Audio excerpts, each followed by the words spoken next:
علم حاصل کر کے جب واپس آئے اپنے گھر کے اندر، بڑھاپے کے آثار آ چکے ہیں، بوڑھا ہو چکا ہے محدث، لیکن اس نے اپنی زندگی جو ہے وہ حدیث کی خدمت میں گزاری ہے۔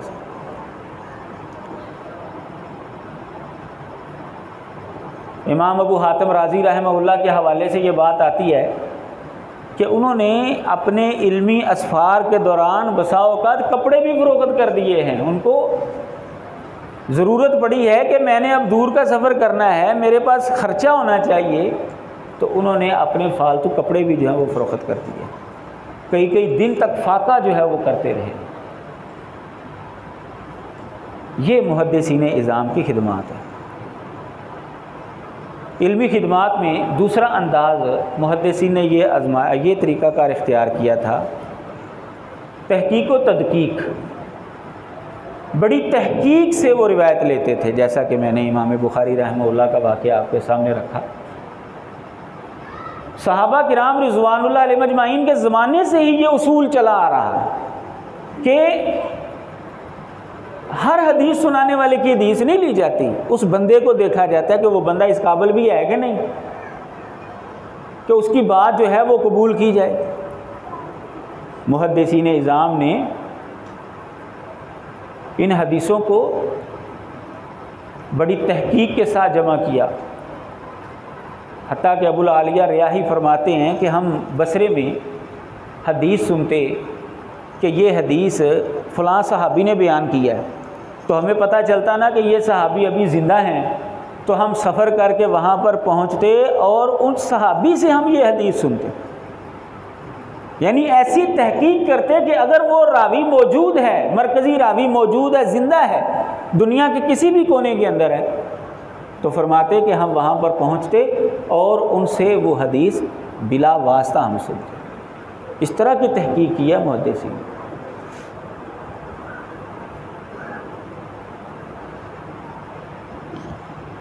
امام بخاری رحمہ اللہ کا جو طریقہ کار ہے صحیح بخاری کے اندر احادیث لینے کا،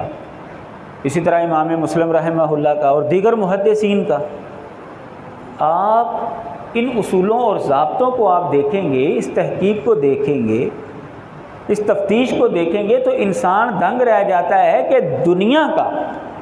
تحقیق کرنے کا جو بھی اعلیٰ سے اعلیٰ اصول ہو سکتا ہے نا، طریقہ کار ہو سکتا ہے، محدثین نے اس کو اپنا کر حدیثوں کو جمع کیا ہے۔ یہ اصل میں اللہ تبارک و تعالیٰ نے ان کو اس طرف لگایا تھا، کیونکہ اللہ تعالیٰ نے خود اس کی حفاظت کا ذمہ لیا۔ اللہ تعالیٰ نے ایسے انسانوں کو پیدا کر دیا جنہوں نے بڑی تحقیق کے بعد احادیث کو جمع کیا ہے۔ علمی خدمات میں ایک انداز حفظ حدیث کا تھا ان کا۔ اللہ تعالیٰ نے بڑے بڑے حافظے دیے محدثین کو، پھر انہوں نے اپنے حافظے سے کوئی غلط چیزوں کو استعمال نہیں کیا، غلط چیزوں کو یاد نہیں کیا، بلکہ انہوں نے اپنے حافظے سے فائدہ اٹھایا اور احادیث کو یاد کیا۔ ایسے محدثین کئی گزرے ہیں کہ ایک دفعہ بات سن لیتے ان کو یاد ہو جاتی تھی، بلکہ ماضی قریب کے اندر ہمارے شیخ اور استاد حافظ عبد المنار نور پوری رحمہ اللہ کے استاد حافظ محمد گوندلوی رحمہ اللہ، وہ ایسی شخصیت گزری ہیں کہ وہ بھی ایک دفعہ چیز کو پڑھ لیتے تھے، وہ ان کو حفظ ہو جاتی تھی۔ اخبار پڑھنا انہوں نے چھوڑ دی، کیونکہ کہتے ہیں کہ اخبار میں جب پڑھتا ہوں تو وہ خبریں جو ہے نا وہ میرے ذہن میں منعکس ہو جاتی ہیں اور وہ میرے ذہن میں آتی رہتی ہیں۔ اخبار پڑھنی انہوں نے چھوڑ دی۔ ظاہر اخبار کے اندر عجیب و غریب قسم کی خبریں آتی ہیں، فلاں قتل ہو گیا، فلاں لڑکی بھاگ گئی، یہ ہو گیا، فلاں نے یہ کر دیا، اس طرح کی صورتحال۔ انہوں نے اخبار پڑھنی چھوڑ، تو انہوں نے حفظ حدیث کو حرز جان بنایا، حدیثوں کو زبانی یاد کیا۔ صحابہ کے زمانے سے ہی یہ سلسلہ چلتا رہا، اور آج بھی اہل علم کے اندر یہ شوق موجود ہے احادیث کو زبانی یاد کرنے کا، اور اس کو بڑی قدر کی نگاہ سے دیکھا جاتا ہے جس نے احادیث کو زبانی حفظ کیا۔ مذاکرہ حدیث، ایک دوسرے کے ساتھ مذاکرہ کرتے تھے، اس کے ذریعے بھی حدیث جو ہے وہ محفوظ ہوئی۔ ایک انداز تھا، پانچواں انداز تھا تبلیغ حدیث۔ یہ محدثین جو ہیں یہ چلتے پھرتے مدرسے تھے، یہ جہاں پر جاتے احادیث لوگوں کو سناتے تھے، واعظ و نصیحت کرتے تھے، واعظ و نصیحت کے اندر ان کو عملی زندگی گزارنے کے طور طریقے بتاتے، کہاں سے؟ احادیث مبارکہ سے۔ نبی علیہ الصلوۃ والسلام صبح کو اٹھتے تھے، یہ کام کرتے تھے، پھر یہ دعا مانگتے تھے، پھر آپ یہاں پر جاتے تھے، اس طرح آپ وضو کرتے تھے، اس طرح نماز پڑھتے تھے، یہ فلاں حدیث جو ہے یہ اس طرح موجود ہے، اس کے اندر یہ والدین کے ساتھ یہ طریقہ کار اختیار کرنا ہے، ہمسائے کے ساتھ یہ ہونا چاہیے، جانوروں کے ساتھ ظلم نہیں ہونا چاہیے، نبی علیہ السلام کی فلانی حدیث ہے، فلاں حدیث کے اندر یہ مسئلہ، یعنی وہ چلتے پھرتے مدرسے تھے، جہاں پر جاتے تھے احادیث کا انبار لگا دیتے تھے وہ لوگ۔ تبلیغ حدیث کے ذریعے بھی انہوں نے احادیث کو محفوظ کیا ہے، اس کے اندر بھی ان کی بڑی خدمات ہیں۔ اسی طرح انہوں نے حدیث پڑھنے پڑھانے کے حوالے سے اصول اور ضابطے جو ہیں وہ مقرر کیے، جس کو تحمل اور ادا کہا جاتا ہے۔ کس طرح حدیث کو لیا جائے گا، کس طرح پڑھا جائے گا، کس طرح اس کو آگے پہنچایا جائے گا، کتابیں لکھی اس کے اوپر باقاعدہ انہوں نے۔ تدوین حدیث، حدیث کو پھر انہوں نے لکھا بھی۔ صحابہ کے زمانے کے اندر سے ہی حدیث کو لکھنے کا رجحان شروع ہو چکا تھا، بلکہ نبی علیہ السلام کے زمانے سے ہی دلیلیں ملتی ہیں کہ آپ نے بھی بسا اوقات اپنی احادیث جو ہیں وہ لکھوائی ہیں، اکتبوا لأبی شاہ۔ اور اسی طرح جو ہے وہ غیر مسلم حکمرانوں کو جو آپ نے خط لکھے ہیں وہ بھی نبی علیہ الصلوۃ والسلام کی حدیثیں ہی ہیں۔ یہ منکرین حدیث کہتے ہیں جی یہ حدیثیں بعد میں لکھی گئی ہیں، تو وہی منکر حدیث بڑے فخر سے بیان کرتے ہیں نبی علیہ السلام نے فلاں بادشاہ کو خط لکھا تھا، فلاں بادشاہ کو خط لکھا تھا۔ اچھا بھئی جو خط لکھے تھے وہ کیا تھے؟ وہ بھی تو حدیث ہی تھی، وہ کیا تھی؟ کہتے ہیں جی حدیثیں لکھی نہیں جاتی تھی نبی علیہ السلام کے زمانے میں، خود ہی دلیل دے رہے ہوتے ہیں حدیث لکھی جانے۔ تو بہرحال تدوین حدیث کا مسئلہ نبی علیہ السلام کے زمانے سے شروع ہو چکا تھا، لیکن وقت کے ساتھ ساتھ جو ہے ظاہر ہے اس کے اندر نکھار آتا گیا، اور ایک وقت آیا کہ ساری احادیث جو ہیں وہ کتابوں کے اندر جو ہے وہ جمع ہو گئی، اور آج ہمیں وہ احادیث کتابوں کی صورت میں مل جاتی ہیں۔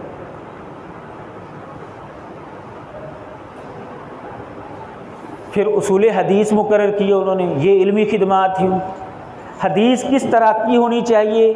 حدیث کے اندر اس کا متن جو ہے وہ شاذ نہیں ہونا چاہیے، اس کے اندر کوئی علت نہیں ہونی چاہیے، راوی جو ہے وہ سچا ہونا چاہیے، اس کے اندر یہ خرابی آ جائے گی تو روایت قبول نہیں ہوگی، یہ آ جائے گی تو یہ تائیدی طور پر اس کو لیا جا سکتا ہے۔ یعنی اتنے شاندار اصول انہوں نے وضع کر دیے کہ دنیا کے اندر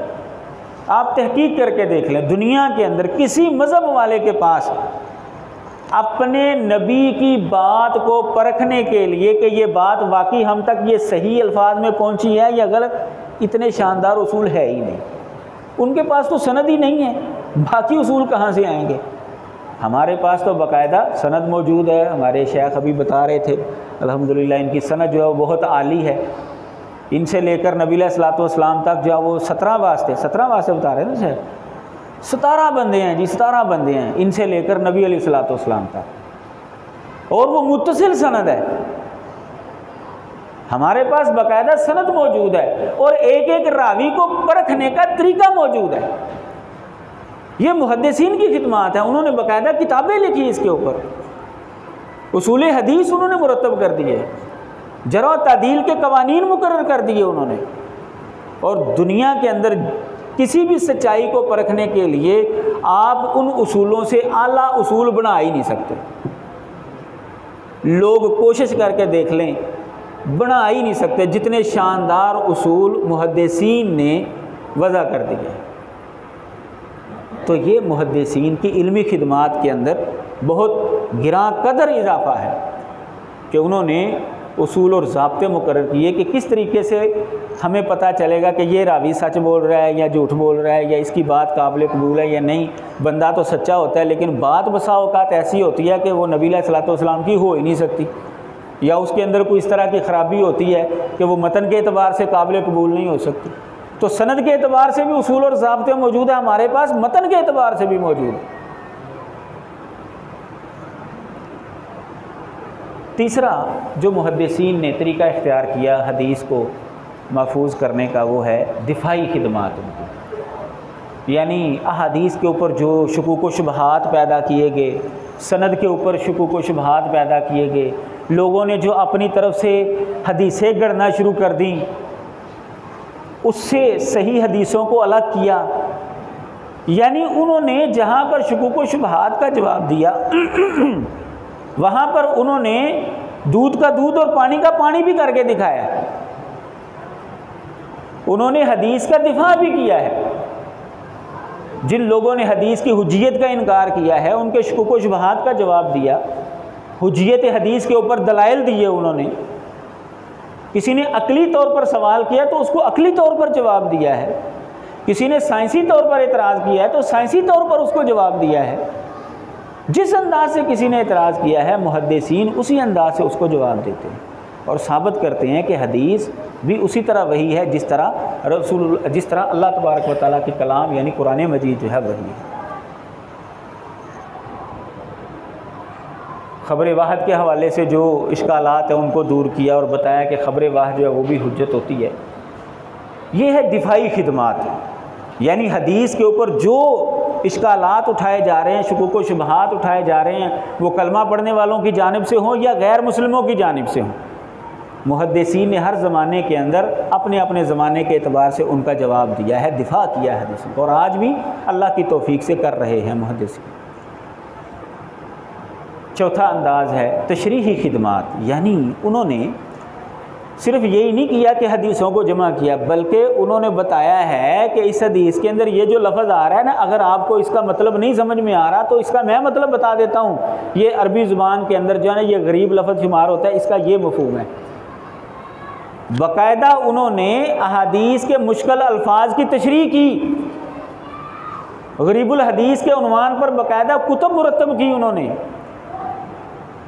اور اسی طرح پھر احادیث کی شروحات لکھی انہوں نے، بڑی بڑی شروحات لکھی انہوں نے، ایک ایک حدیث سے 20 40 مسئلے تک بیان کیے انہوں نے کہ اس حدیث سے یہ مسئلہ بھی نکلتا ہے، یہ بھی نکلتا ہے، یہ بھی نکلتا ہے، یہ بھی نکلتا ہے۔ امام بخاری رحمہ اللہ نے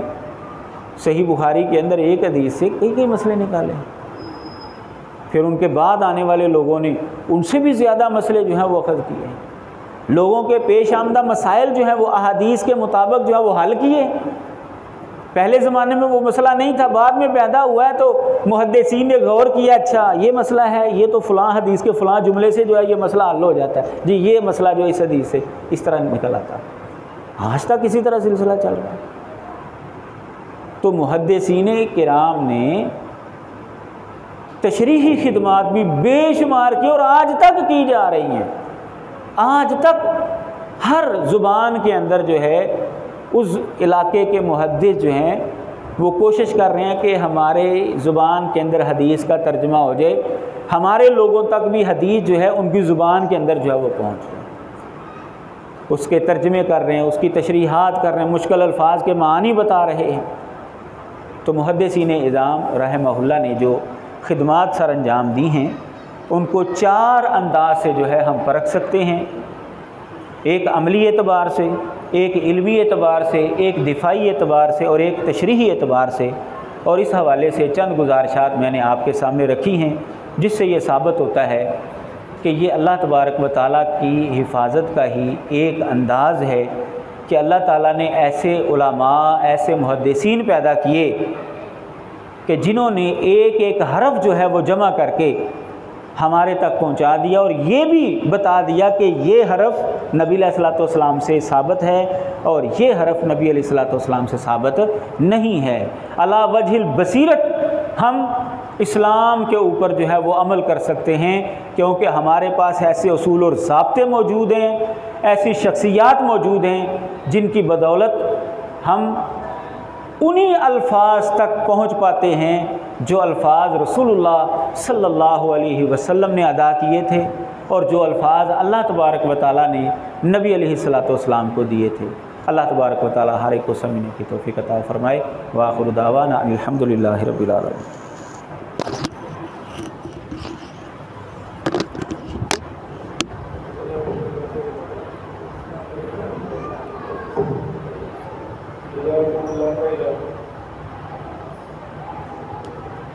یہ کچھ مشکل مسئلے ہیں جن کو ہم نے شیخ محترم کی سوال کیا۔ اصل یہ پروگرام